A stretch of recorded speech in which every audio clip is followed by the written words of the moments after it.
Good evening, everyone. Let me check the participant session to see the people that have joined us today. Maybe if we have new people, we address that. Okay, we have a number of new people today, and welcome to Bite Time Session Wednesday.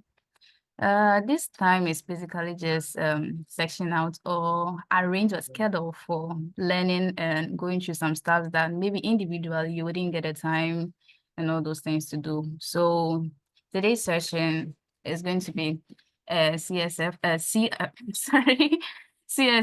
which is cross-site request forgery. Maybe some of you have heard of this and a couple of you know details about this. So today's going to be more of an interactive session. Maybe you know something that will make a mistake. So we can all just have a good discussion, solve some labs, and know what else we are doing and what else we are doing right and wrong. So welcome to BTS. And I'm Benis. Most of you might see me on Discord as Clem on the Discord channel. So first, let's go around some stuff. Let me just resume the lab and go backwards. I've been going around it myself. So it looks like we are in the lab side. So let's move back a little to see. Maybe have a little understanding of what the CSRF attacks are and how they actually work. Then we jump into the lab to see some practical explanations of what those things are. And if someone is there that has deeper knowledge than whatever I'm going to explain here, please feel free to jump in and let's talk. Let's have a chat about it. Contributions are welcome. Everything is welcome. Questions and everything are welcome. We won't have the time to go step by step in this, like every single session in here. So we'll just have a knowledge about it, what it is, and we jump into the lab and we keep on asking questions and all those kind of things. I'm just trying to move to the very top so that we explain some stuff.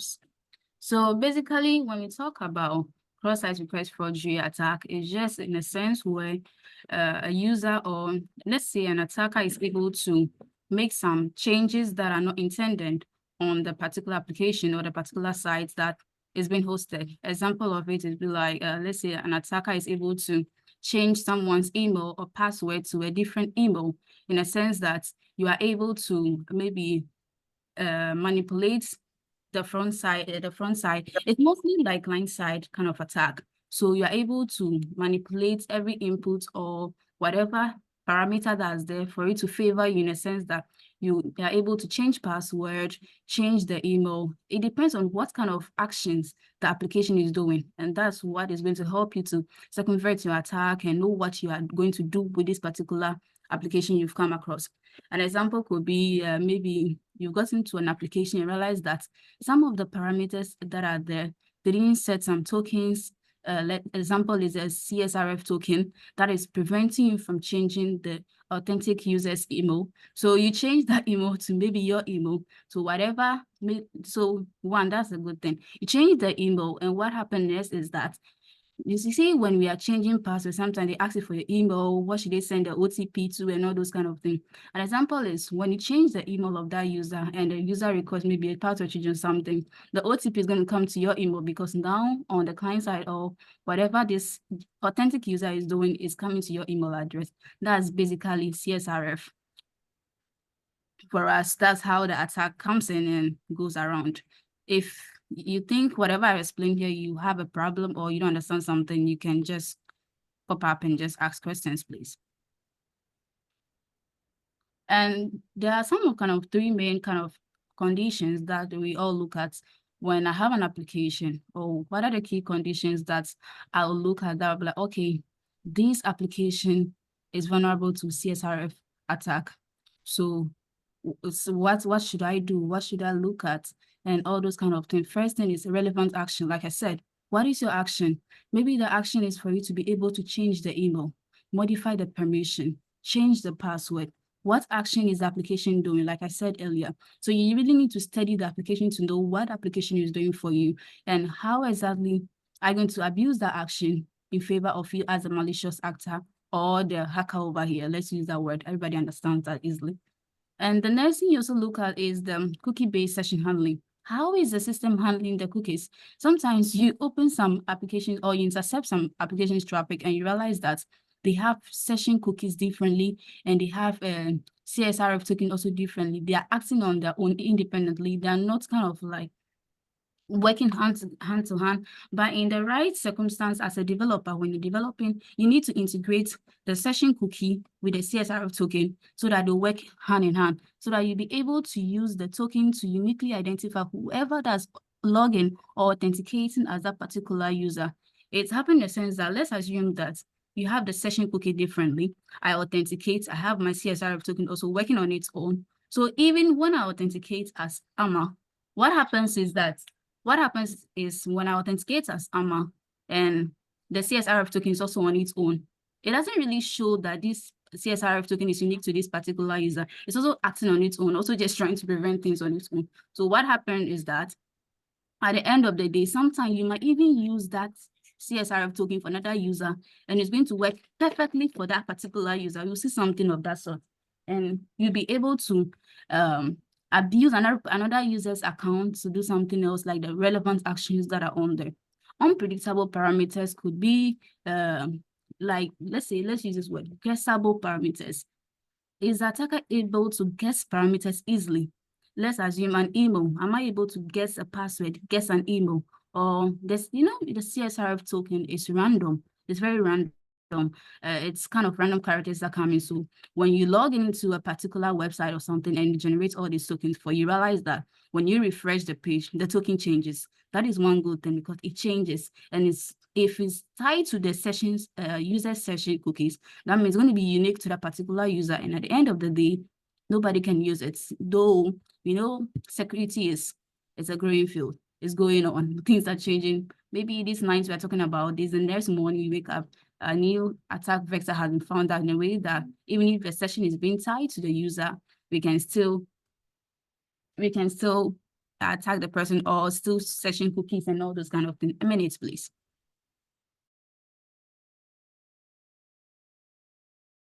So yes, I've said a lot about this, so I think we should look at some of the labs. Hold on. Before I move on, does anybody have any question? Any questions so far? Or this explanation I've given, if you think you want an understanding of something. Troy, any question for me from the chat or something, because I can't really see the chat. No, as at now, there is no question. It was only one person that said he was new here, but I think you've addressed that by saying what we normally do on Wednesday. So there's no question as at now. Okay, thank you. Then we'll proceed. So let's have a feel of what an HTTP request header looks like and everything. So this is a sample of an HTTP request header coming in. So you look at, we have the post, which is the HTTP method that we are going to be using. The host, the host simply means where the thing is coming from, where is it coming from? So that's a vulnerable website. And the content type. The content type can change. Sometimes it can be PHP, it can be images, it can be whatever you are dealing with, the content you are dealing with in that particular application or whatever it is, the content learned and the cookie. So this is what I'm trying to talk about, the session cookie. So this session cookie is just basically going to help you to cookies, talking about cookies, maybe somebody understand. So cookies are just like piece of data that helps you to store a particular unique information about a user that whenever you log into a particular application later on again, it helps to identify that, oh yeah, I know this user. Yeah, I know that user. Yes, this particular piece of information about this user makes you very unique that yes, I'll be able to identify that, yeah, this is Amma. Yeah, this is definitely Amma. Yeah, there's no different person that has this particular details. So it's unique to you. But in a case where we have these cookie sets and the CSRF token is also working on its own somewhere, it's not integrated, that is when the vulnerability comes in. But in a case where they are all integrated, then we are good to go. So this is what they were talking about as the guessable parameter or the predictable parameter, the email. Emails can be predicted. Yeah, we know that we can guess it. We can try as much as possible to see, okay, what if I change, like the way we have password brute force it here. I could say, okay, I will try a couple of emails. Sometimes when you are working on some machines or boxes on whatever platform you are working on, EchoCTF, Pontildon, Hack the Boss, sometimes we try some default emails and all those kind of things, roaming around to see, yeah, what emails could work. Yeah, so you are trying to guess a particular parameter, which is the email in this case. So guessable parameter like we spoke about earlier. So like I said, this meets the condition required for. So you see the conditions are here. First, we talk about the action, and the action is what? The action we spoke about is, are you able to change password, change the email, or whatever action you want to do? Then we have the guessable parameter, which is this, and we have the token. Sorry, we have the cookies. So our three conditions have been met for CSRF attack should take place. So let's move on. If I'm going too fast, please let me know. There's something about BEP suite and this particular lab. I've come to realize that when I was going through some of the labs, most of the labs, they were using a pro version, but I don't have a pro version to work with. I know most of us don't really have a pro version. We have the community edition. But being good, I don't think all things being equal, they had the POC left for us, so we could use the POC. POC just basically proof of concept. So POC for us to work around with, we'll be using that to work without using the BEP Suite Pro. So maybe some of you have solved all these labs already, has seen how it's done, or maybe somebody is following along with their account and saying, okay, I've seen the solution, they're using something else. I don't understand. Why are they generating from here? And all those kind of things. So to clear the air before we move on into the labs, please, I don't have proof, so we'll be using the concepts here to work. Okay, they're still explaining how it's going to work and everything. This is yours to read. Yeah, so you can also already see they're explaining how you should use the pro and all those kind of things to work, but we don't have a pro. So yeah, we are accessing the lab. So let me go back. Okay, I need to move this tab. I think this works for everyone. So what happened with this lab is that, okay, let's read.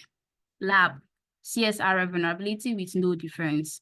So basically, this lab is going to talk about an application. Let's say an application which doesn't have the CSRF token set. So it's just open. There's nothing, there's not even a single form of defense. There's no form of maybe protection for this application. So what's happening is that if I realize that I have a parameter that I can actually manipulate, change, why not? I'm going ahead and I'm changing it and I'm landing as a new user or a different user, or I'm changing the current user's email to something different, then voila, I'm directing his emails or OTPs to my email or something of that sort. So I think this is app. And this lab's email change functionality is vulnerable to CSRF. To solve the lab, craft some HTML that uses the CSRF attack to change the viewer's email address and upload it to your exploit server. You can log into your own account using the credentials. So we have a credential here. Let's log in. Which is, I think I'm right. Pizza. Okay, let me see if this is up. So what is going on for you to solve this lab? You need to intercept the traffic, whatever traffic that are coming through. You try it in your own BEP Suite and see if it actually works or not. So let's try and see if it works or not. So let's start our BEP Suite, which I've already started. And maybe some of you are new to this BEP Suite. BEP Suite is just kind of like a proxy. It's an application that is used to intercept traffic between a client and a server and all those kind of things. So it sits in between. When the traffics are coming in, you intercept with your proxy and you get the packets coming, the traffic coming in, and you analyze to see what is in there. So I'll be using this today to work. So I'm setting this up. Okay, now I'm going to cause another trouble on that side. Okay, okay. Please, you can all see my screen properly now, right? Are we good? Yeah, we are good. Can see your screen. Thank you. So I was trying to move around. So I'm just trying with a random one. You can see I've tried with them. So I'm just pick one of them and intercept this. So yeah, we're already showing out then. Sometimes it feels like, how do I say? Sometimes you intercept the traffic and everything, and it looks like too many things to be coming in. So what I would advise you sometimes to do is say, go to target and set the scope. You can set a scope so that the traffic will only come from a particular URL that you set and all those kind of things. but we are good enough to have just this packet coming. So we forward it to repeater. Good. They said there's no difference set. Look at this. Just look at this application in here. We realize that we don't have any CSRF token. So if you're to doing a pen test here, the first thing you realize is maybe first assessment, you'd have said, okay, these people have an application going on, but I realized that they don't have any CSRF token set. Yeah, though now in today's world, this vulnerability has gone down but I wouldn't say it's out of sight. It's still there. It's still in the wild, and it can be expected at any point in time. But so many people have come to understand the knowledge of security, and they've implemented so many security defense mechanisms to avoid all these attacks, many attacks that could hit them anytime. But some people, I wouldn't say it's still not out there, still out there. So you realize that CSRF token is not set in this kind of traffic being intercepted. So that should be the first thing, maybe a pen tester will look at, okay, yeah, this is not, so I can note this down. A form of vulnerability I can report, I can put in my report at the end of the day. Let's forward this and see if it's going to just go through, send.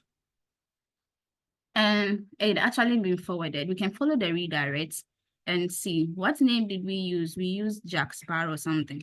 And yes, we can realize that looking at this place, the request, everything went through, and realize that we're able to change to Jack Sparrow now. If we had to do this properly, sometimes I try to do it so many times, so that just goes through. So let me just turn off this and let's see if we are able to get Jack Sparrow. So please look at this. This is the original person's email, but if what I just did now to change the person's email to something else, if it goes through, then we realize that the email will now be changed to Jack Sparrow, but in Winner's, I think Winner's account. So what's going to happen is, and there we are. So now, even though I'm the user Winner, I've changed Winner's original email to an email. It could be a malicious email or anything email that points to you, the attacker. So I've changed Winner's emails to this. Now I can continue from there. First thing, the reason why is that there was no defense mechanism. That is the CSRF token that could prevent the CSRF attack in the first place. So we tried that. We can go to the exploit server. Like I said, we could have used Pro to generate our POC, but we don't have that. So I think, let me see what they have here. So we work with this, please. We are working with this. This is what you'd have gotten from Pro. You generate it in the engagement column and you work with it. But let's use this. So what happens is here that it's asking for your ID, and your ID is just basically this origin. This is your ID, wherever it's coming from. That's basically the ID of your lab you're working with. So we have the lab, we change it to something interesting. And this place too, there's no set email for you to use. Just change it to anything else apart from the email you already used in your work. So maybe let's change to jack1@sparrow.ca. So something different. Then you store it. If this goes through properly, then our lab will be solved. That simply means that we are able to change the person's email because there's no CSRF token set for us, and we are able to bypass that, and we are good to go. That's the first lab we are working on. So just deliver the exploits and let's see if it works. Yep, and that's it. Any questions so far? Any question? Okay, I might take that as there's no question. So let's move on. So what happened? Someone has something in the group. It says, Okay. please, if I change the email functionality request for password before, will CSRF work? I don't know if it's clear. No, I don't even understand the question. I'm sure maybe he's trying to mean that if he changes, instead of maybe changing email, he changes that parameter name to password, is it still going to work? Or No. if Brave, that is not what you mean, you can still Okay.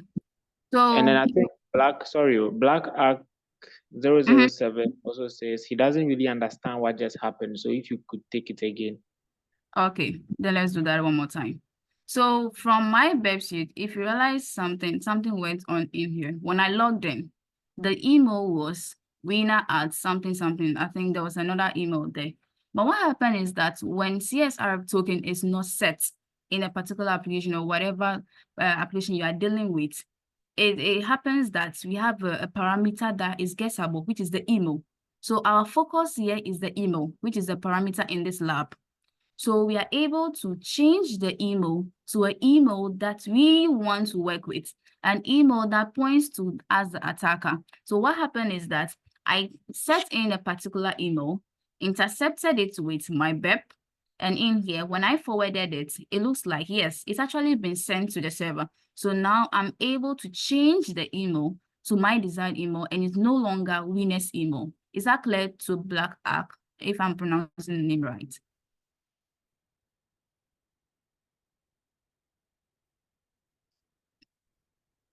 The person who has a question, is that clear? Black access, it's okay. And then Babalawo is also asking that how can someone identify the parameter? As you say, like guessable parameters. Babalawo is asking if how does someone identify a particular parameter?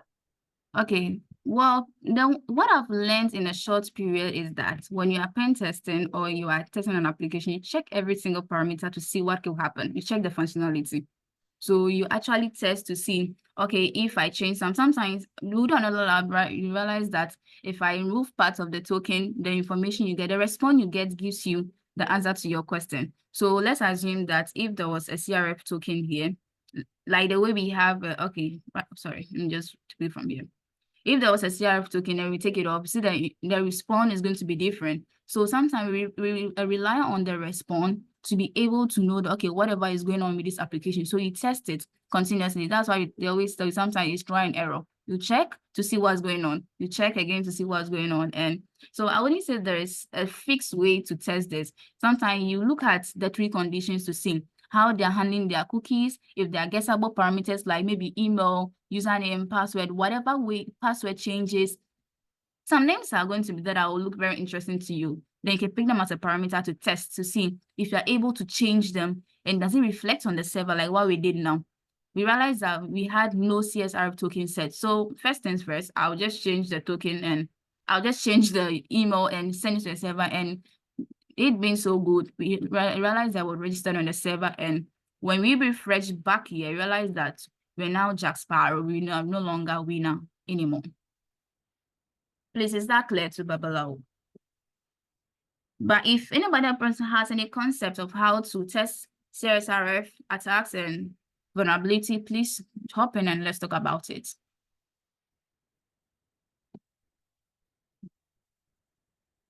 Any other question?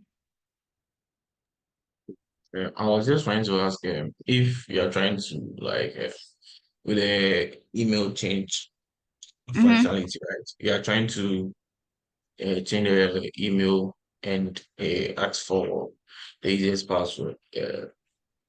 Will the CSRF still work? Please come again with the question. I didn't hear the last part. I was asking if you are changing you are changing the email, right?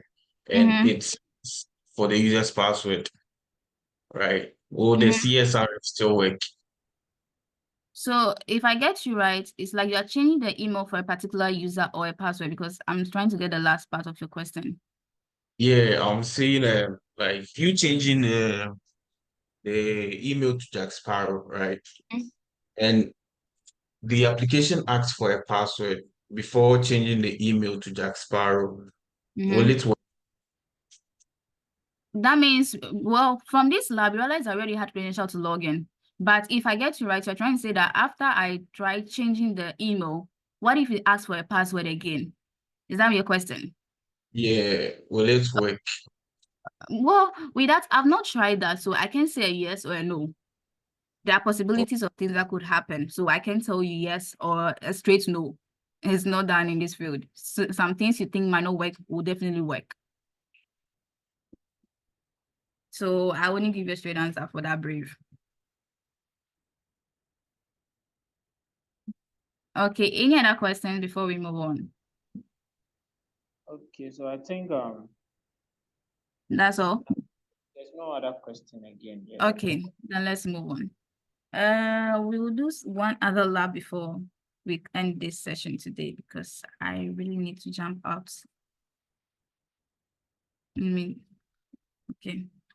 Okay, this is messing me up now. Okay.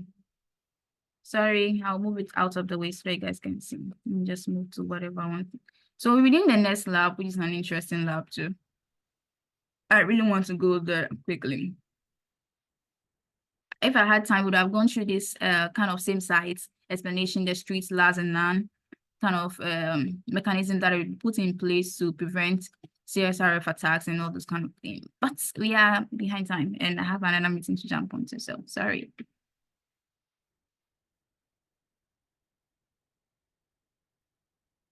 Okay, I'm good. So now we have a different kind of lab again. This lab is an interesting one. So you realize that sometimes we set, let me take this out of the way so that you guys can see. So what happened is that the CSRF token was set. Yes, it was set perfectly. But what happens is that it works only with a particular method. So we have post method, we have put method, we have the get method, we have other methods out there, updates and all those kind of methods out there.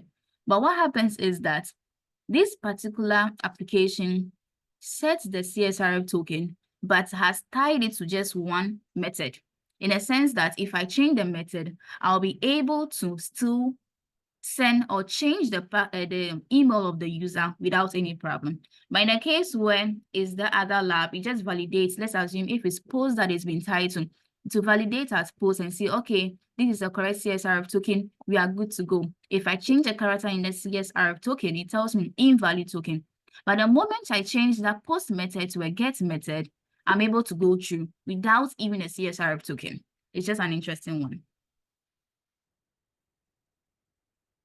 So let's just hop on again and see. It's loading.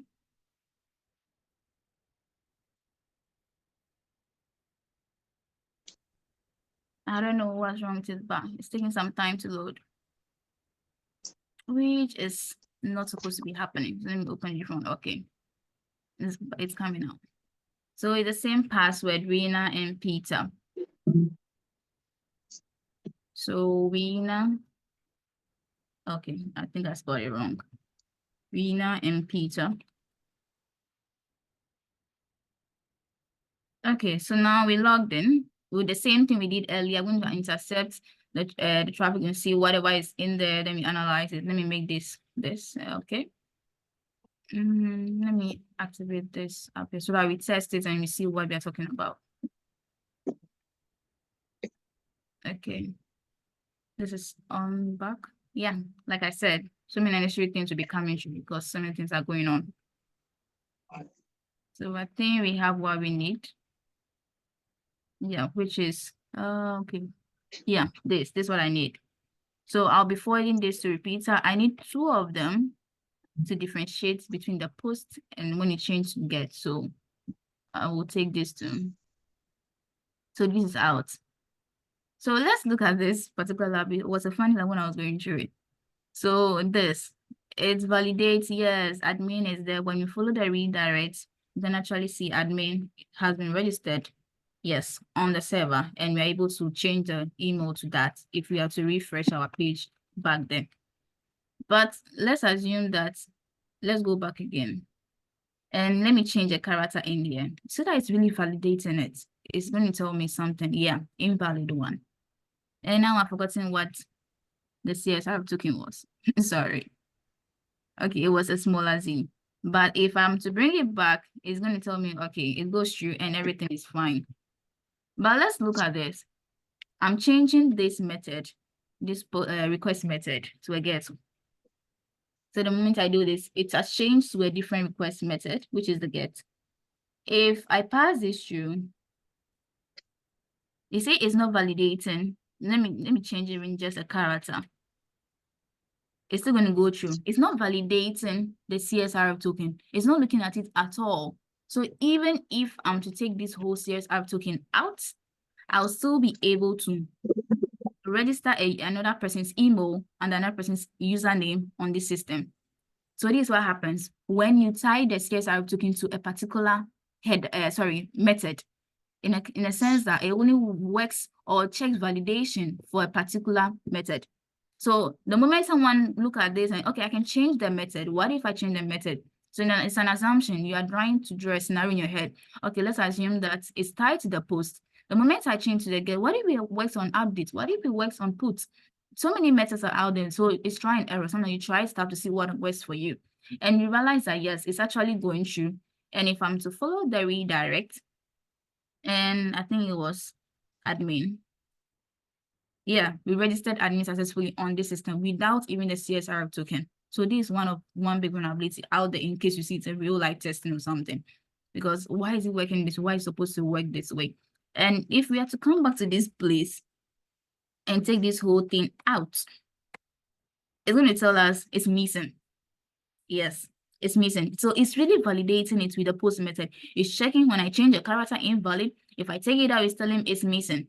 So that is what this whole lab is talking about here. Sometimes people may be like, oh, okay, I've tested it, I've created this, I've tried it. Sometimes people forget, but maybe most developers now have gotten the idea of all these things. So we're just going through, but don't think it's not out there. It's still out there sometimes. A minute, please.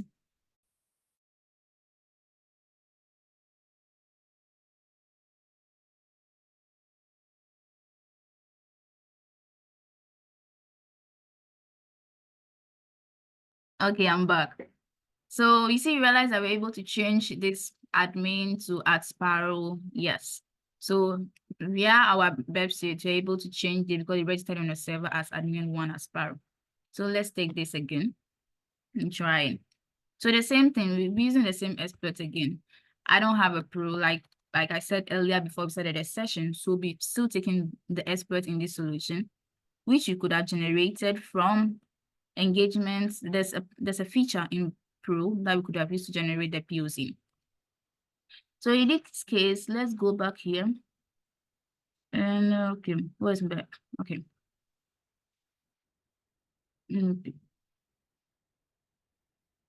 Okay, let me pick this. Yeah, hello. I'm picking this so that we change the lab ID to work. Hello. Okay, so we're changing this email to maybe something different. Okay. Maybe boost@threads.com, just something to work with. And let's cross our fingers that it works, because sometimes it just messes up. So let's deliver one. So as we deliver this, the funny thing is that I wish, honestly, when I was working, I wish that we could actually change the method in here, in this expert server, to see how it's going on, without us having to do it manually in our website. But we want to see whatever is going on in here. But we don't have that luxury. We don't have that option. So we just have to use the expert server and see if it works. Okay, there we go. So we are able to implement those two ones with no difference. And in a case where the CSRF token is just tied to a particular method. So those are the two labs that we work on today. And please pardon with me, I have something else to hop onto. So we'll end here. If any questions coming in through, please let the question come through and we answer quickly, and I leave you guys. Troy, I'm done for the evening. Madam, you asked for the gestational. No questions in the chat now, so I don't know. Okay, please, you guys have any questions? Or you still want us to do the labs?